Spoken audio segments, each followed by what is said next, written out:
옛날 옛적 올망졸망한 초가집 사이에 대궐 같은 집이 한 채 있었어요. 그 집에는 부자 영감이 살고 있었는데 해마다 점점 더 부자가 되어갔지요. 가난한 사람들이 땅을 빌려 농사를 짓고 많은 곡식을 바쳤거든요. 그러니 부잣집 마당에는 늘 곡식이 쌓일 수밖에요. 부잣집과 담장을 나란히 맞댄 가난한 집은 유난히 초라해 보였어요. 마당에 곡식은커녕 건풀더미도 없었거든요.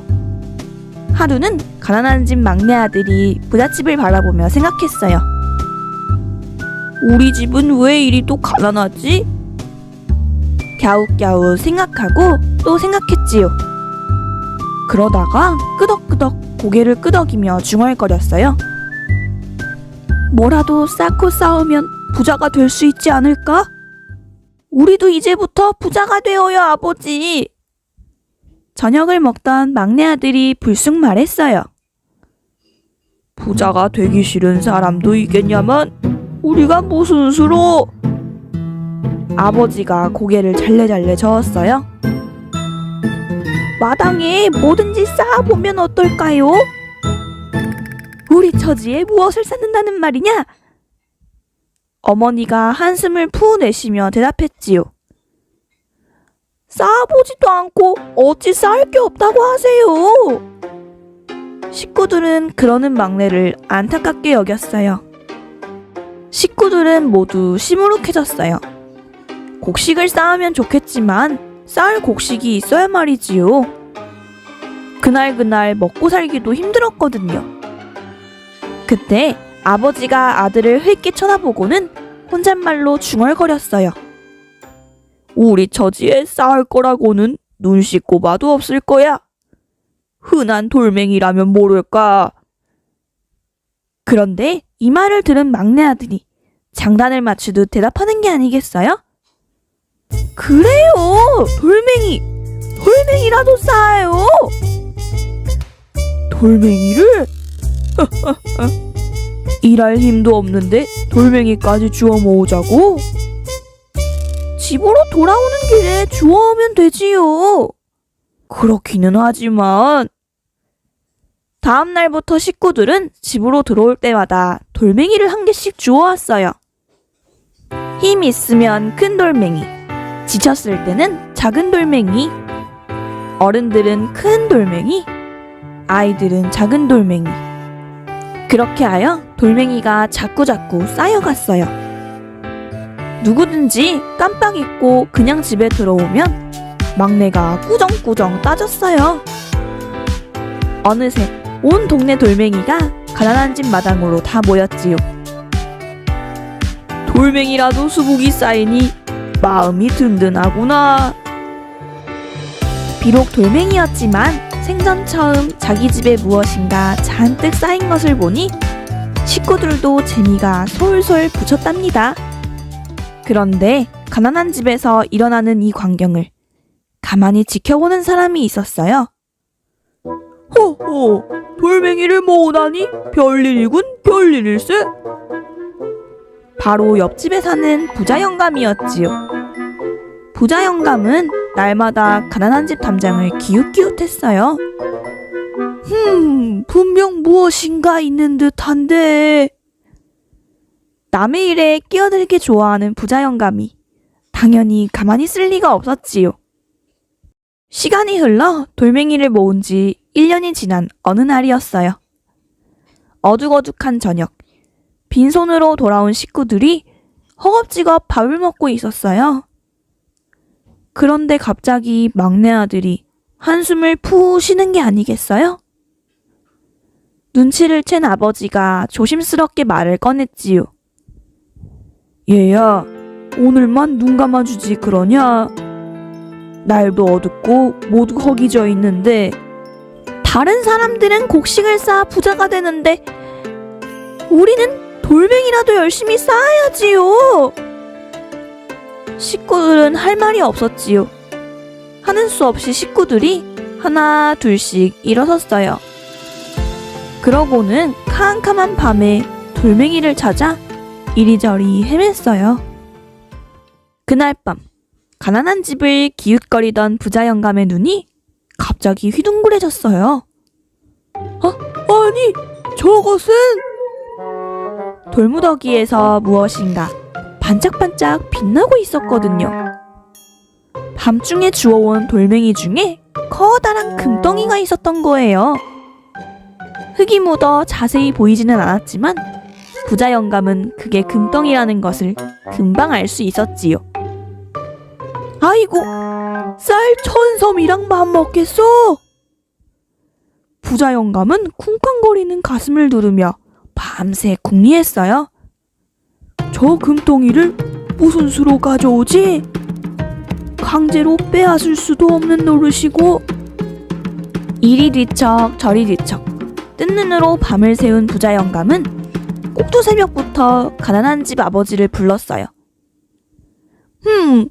자네 식구들이 열심히 돌멩이를 모은다기에 기특해서 하는 말일세. 마침 쓸 곳이 있으니 그 돌멩이들을 나한테 주게. 대신 쌀 100섬을 줌세. 가난한 집 아버지는 깜짝 놀라 자기 귀를 의심했지요. 돌멩이를 쌀 100섬이랑 바꾸자는데 놀라지 않을 사람이 있겠어요? 그런데 다시 생각해보니 무슨 꿍꿍이가 있는 듯도 싶었지요. 그래서 아들 핑계를 대며 말했어요. 영감날이 아들의 말을 듣고 시작한 일이라 아들한테 물어봐야 할 것 같습니다. 허둥지둥 집으로 달려온 아버지는 가슴 한번 누르고 침을 꼴깍 삼킨 후 방금 전에 있었던 일을 모조리 이야기했어요. 참말이에요? 아이고, 이게 꿈이에요, 생시래. 우리를 놀리려고 하는 말인지도 몰라요. 당연히 믿을 수 없다는 식구도 있었지요. 그때 골똘히 생각하던 막내 아들이 말했어요. 말을 바꿀 수도 있으니 우리가 먼저 쌀을 실어 오겠다고 해야겠어요. 물론 부자 영감도 그러라고 했지요. 가난한 집 식구들은 쌀을 가지러 부잣집으로 우르르 몰려갔어요. 부자 영감이 쌀을 내주며 하인에게 말했어요. 맨 위에 있는 한섬은 고사섬이니 내려놓도록 하여라. 고사 지낼 때 쓰는 좋은 쌀이라며 한섬을 내려놓게 한 거예요.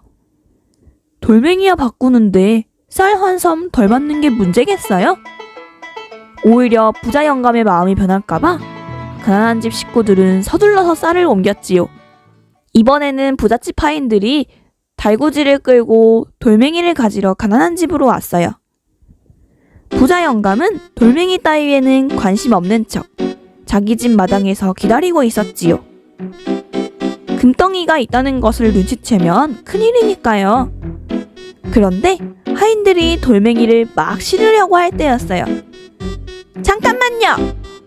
우리도 고사돌로 하나를 내려놓아야지요. 그러고는 막내 아들이 맨 위에 놓인 돌멩이 하나를 내려놓았어요.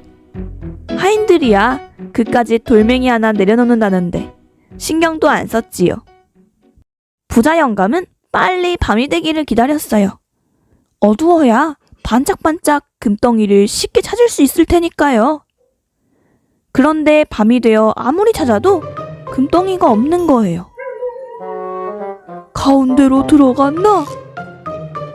밤새 속을 끓이던 부자 영감은 날이 밝자마자 하인들에게 다시 돌을 쌓게 했어요.